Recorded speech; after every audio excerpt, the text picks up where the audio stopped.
Hatua ya nusu fainali katika michuano ya CAF. Hatua hii Simba amekuwa akiota kwa miaka mingi. Simba amekuwa akiishia katika hatua ya robo fainali katika michuano hii ya CAF. Iwe anashiriki michuano ya ligi ya mabingwa barani Afrika, iwe anashiriki michuano ya kombe la shirikisho barani Afrika, mara nyingi huwa wanaishia katika hatua ya robo fainali. Hivyo hatua ya nusu fainali huwa wanaiota kwa miaka mingi, na watani wao Yanga wamekuwa wakiwatania mwaka robo kwa sababu Simba amekuwa akiishia katika hatua ya robo finali. Lakini hatimaye leo hii Simba ameweza kumuondosha Al-Masry katika mikwaju ya penalty, Simba akipata mikwaju ya penalty 4 na Al-Masry akipata mkwaju mmoja, na furaha hii imeonekana dhahiri hadi kwa admini wa Simba, admini ambaye anaposti habari za Simba. Yeye mara baada ya mchezo kutamatika na Simba kufuzu katika hatua hiyo kwa mikwaju ya penalty, alikosea kwa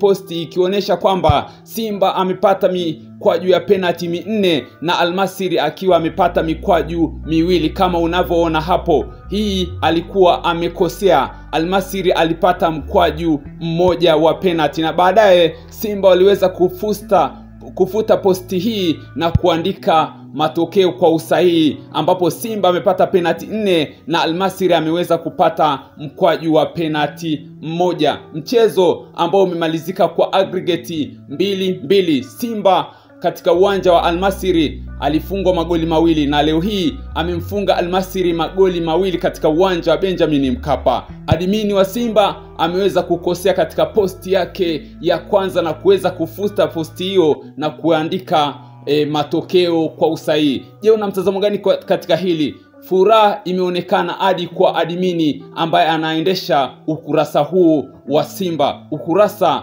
wa Instagram.